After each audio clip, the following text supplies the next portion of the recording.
page 193, the palm interosseae. One what? 193. Yeah. Yeah, it's ready. Yes.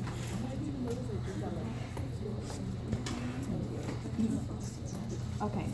So with the palmar interosseae, we're gonna have her start with her forearm in supination, and her fingers are gonna be in MCP abduction. And this is The palmar interosseae. okay. On page 193. Okay.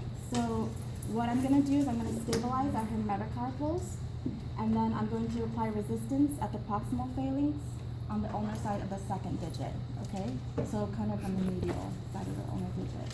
So what she's trying to do is she's trying to move an MCP adduction, and I'm going to resist her into abduction. Okay. So I'll say, Emily, would you try to bring your fingers in towards your index finger in towards your middle finger for me? Okay, and when you get to that point, I'm going to resist against you, and I want you to hold that position. Okay, are you ready? On a count of 3. 1, 2, 3. Okay. So that's what I'm doing. So I'm testing, so I'm pushing over on the proximal phalanx of the index finger. Okay. So she's trying to perform adduction, and I'm pushing her into abduction. Okay. And then which finger would we not do this for? The middle finger. So the dorsal interosseae on the next page, I'm actually going to start her with the palm down. So she's going to be in pronation. And the picture of the book is incorrect. So I'm doing the same positioning, but the opposite direction, right? Because now we're testing the dorsal interosseae. So now I'm going to be testing her abduction. So I'll have her palm straight. I'm going to stabilize over the metacarpals again. I'm going to resist at the proximal phalanx on the radial side of the index finger. Okay. So she's going to start in forearm pronation, and her MCPs are going to be in adduction. Okay. So I'll say, Emily, could you bring your index finger out towards your thumb for me? And I'm going to push against you, and you're going to hold that resistance. Okay? On the count of 3. 1, 2, 3. And that's how I'll test the dorsal interosseae. Okay. And then on the next page is the abductor digiti minimi, and this can be tested with the dorsal interosseae. You're going to be doing the same position hand placements, except you're going to do it on the actual digiti minimi. Okay, so I'll say, Emily, can you bring your little finger out, and I'm going to push against you, and I want you to hold that position for me. On the count of 3. 1, 2, 3. And I'm going to resist her motion. Poor little pinky. Yes, poor little pinky. Okay? So next we'll be doing the thumb. So your opponent's digiti minimi is going to be, in order to test the opponent's digiti minimi, you're wanting your person to put your fingers in opposition. Okay? So I would have her bring her fingers close to each other without touching. Okay? And because it's the opponent's digiti minimi, we're going to test the little finger, right? So I'll have her in forearm supination, and I'm going to ask her to bring her fingers, her little finger and her thumb, close to touching without touching. Okay, so in this position right here. And then I'm going to stabilize at her first metacarpal, so the thumb. I'm going to stabilize at the thumb so that she's not using it to help compensate. And then I'm going to apply resistance at the 5th metacarpal, okay? So back in the direction that she came. So I'll have her come into this position, and I'll say, Emily, can you hold this position? I'm going to push against you, and I want you to resist me, okay? On the count of 3. 1, 2, 3. So I'll push back, okay? Didn't we already do that one? I think it's the different. We probably did the measurement when we... Oh, that's right. Okay. For that one, do you actually kind of like pull this part? Yes. So you're pushing in the pad of that in the palm. Okay, so your resistance is going to be at that metacarpal, but you're really pushing against. So you're stabilizing over at the thumb in that position, but then you're pushing back on that actual digiti minimi. Okay? For the opponent's paralysis, now you're doing the same position, but the opposite. So now you're going to be pushing resistance on the thumb. Okay? So I'll have forearm supination again. The thumb and the little finger are gonna be in opposition without touching. And you're going to stabilize over at the fifth metacarpal, and you're gonna resist over at the first metacarpal, okay? So I'll have her bring her fingers. Emily, can you bring your fingertips close to each other without actually touching? Okay, and I'm gonna stabilize over on that little finger, so by that fifth metacarpal, and then I'm gonna push against her at the first metacarpal. So I'll say, now I'm gonna push against you. Can you hold that position for me? Okay, and I'll push here. Okay, and you can feel that. She's very strong opposition. Okay.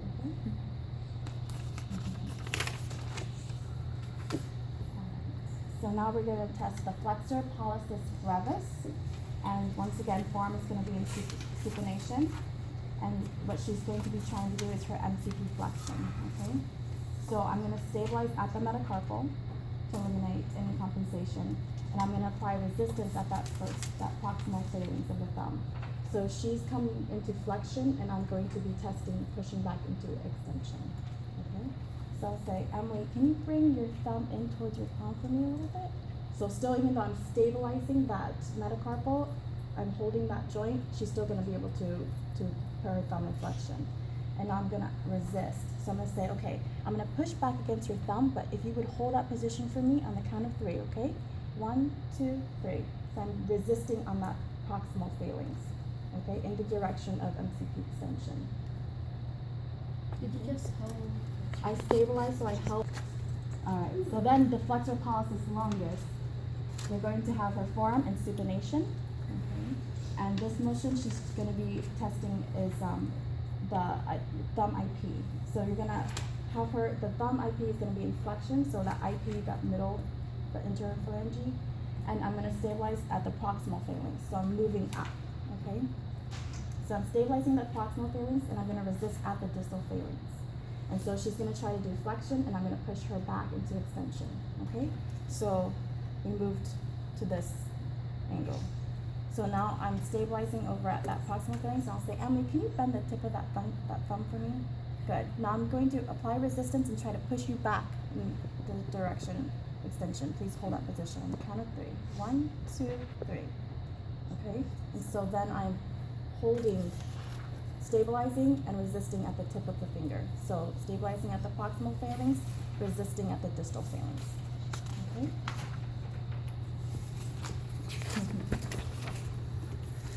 So your abductor pollicis brevis, the book shows it in supination, but I'm going to test it in the sideline neutral position, okay? Because we want them to be in this position in order to do abduction, more of an L in this shape, okay?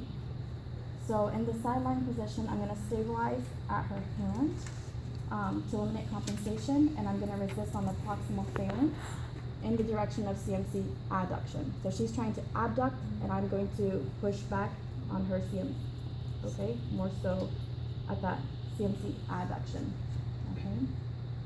So stabilize over at the hand, and then I'm going to ask her to bring her thumb up into extension. Well, it's in this position, it's abduction, okay? So I'm going to have her abduct her thumb like a sideline L position, and then I'm going to push it back on her, I'm going to resist on her proximal phalanx, okay? So I'll say, Emily, can you bring your thumb up into this position for me? Okay, now I'm going to push back against you. I want you to hold that position, okay? In count of 3. 1, 2, 3. Okay, so I'm pushing back into adduction. Okay. So sideline position, resist, I'm stabilizing at the hand, and then I'm going to resist at the proximal phalanx of the thumb. Do you think the picture kind of shows wrong? It's not wrong. As you can see, it's just going to be a little bit more of an accurate L, more of an abduction. Bless you. Okay, and so this is a little bit backwards because it's the thumb. So we did the abductor pollicis brevis, and now we're going to do the abductor pollicis longus. Instead of moving up, now we're moving down. Okay, so the longus is going to be tested at the CMC. That's where the resistance is going to be applied. Okay, so more of this angle here. So still in sideline position or neutral position, she's going to move in CMC abduction, which is that L. But instead of stabilizing at the hand, now I'm going to stabilize at her wrist. Okay, so I'm holding her wrist to make sure that she doesn't compensate movement. I'm going to apply a resistance at the thumb metacarpal. Okay, so down through here. and then I'm going to push her back in CNC adduction. Okay, so I'll say, Emily, can you bring your thumb out to the side, sort of in L position for me? Okay, good. Now I'm gonna push right here, and I want you to hold that position. Okay, on the count of 3. 1, 2, 3. So I'm pushing a little bit further down for the longest test. Okay. You guys can also move a little bit closer if you want to see. I know she's videotaping, but just so that you can see the different positions. All right. And then your adductor pulsus is going to be form and supination. Her CMC is going to be an abduction. Okay. So she's still a little bit supinated and not in between supination sideline position. I'm going to ask her to move her thumb in the direction of CNC abduction, and I'm going to stabilize at the wrist. Okay, so I'm going to stabilize at the wrist, and then I'm going to apply resistance at the proximal phalanx of the thumb. Okay, so what I would say is, I'd say, Emily, because you want to see that she's starting in abduction, can you bring your thumb down to touch my fingertip? So about there. Okay, so I'm kind of resting in between her web space. That way she doesn't go all the way down into abduction, and then you're having to find that placement. Okay. Okay, good. Now I'm gonna push against you, and I want you to hold that resistance, okay? On the count of 3. 1, 2, 3. And I'm gonna push her into abduction. Okay? You're actually very strong thumb. Okay. Question. Okay. So now we're going to test the extensor pulsus longus. So you're gonna have forearm once again in neutral position. And so her thumb is going to be flexed in that IP flexion. Okay.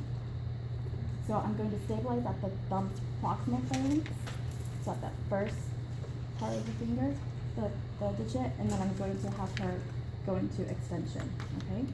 So I'll say, Emily, so stabilize and resist at the distal phalanx. Okay. Stabilize at the proximal, resist at the distal. I'll say, Emily, can you bring that tip up for me? I'm going to push against you, and I want you to hold that position. Okay, on the count of 3.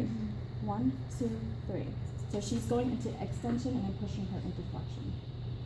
Okay, and I'm pushing at the distal phalanx, and I'm stabilizing at the proximal phalanx. Okay. So what you're looking at is, can she do this? And in order for her to do a straight extension of the thumb, I have to stabilize her at the proximal phalanx. So it's just that tendon that's doing the work. Okay. So your extensor pulsus brevis is also going to be formed in neutral position, and you're going to have a thumb in slight MCP flexion. Okay, so you're kind of like resting in that adduction flexion, but not straight MCP flexion. Okay, so you're kind of like in a neutral position. I'm going to stabilize at the metacarpal, because once again, now I'm moving back. Instead of moving up, I'm moving down. So I'm going to stabilize at her metacarpal. I'm going to apply resistance at that proximal phalanx. Okay. So for the extensor pulsus brevis, just remember, for the thumb versus the fingers, it's different. The brevis is going to be moving back for the thumb. So stabilizing at the metacarpal, and I'm going to apply resistance on now the proximal phalanx. Okay. So she's going to be doing that same thing, where she's going to be trying to extend the thumb. And I'll say, Emily, can you bring your thumb back towards me, and I'm going to apply resistance. I want you to hold that position, okay? On the count of 3. 1, 2, 3. So as she starts to bring that back into extension, now I'm trying to push her into flexion, okay? That's the one you said is not on the table? I don't see There's- it on the table. Extensor pulsus. Oh, on the back. And then also on the table, Oh, okay. because I did this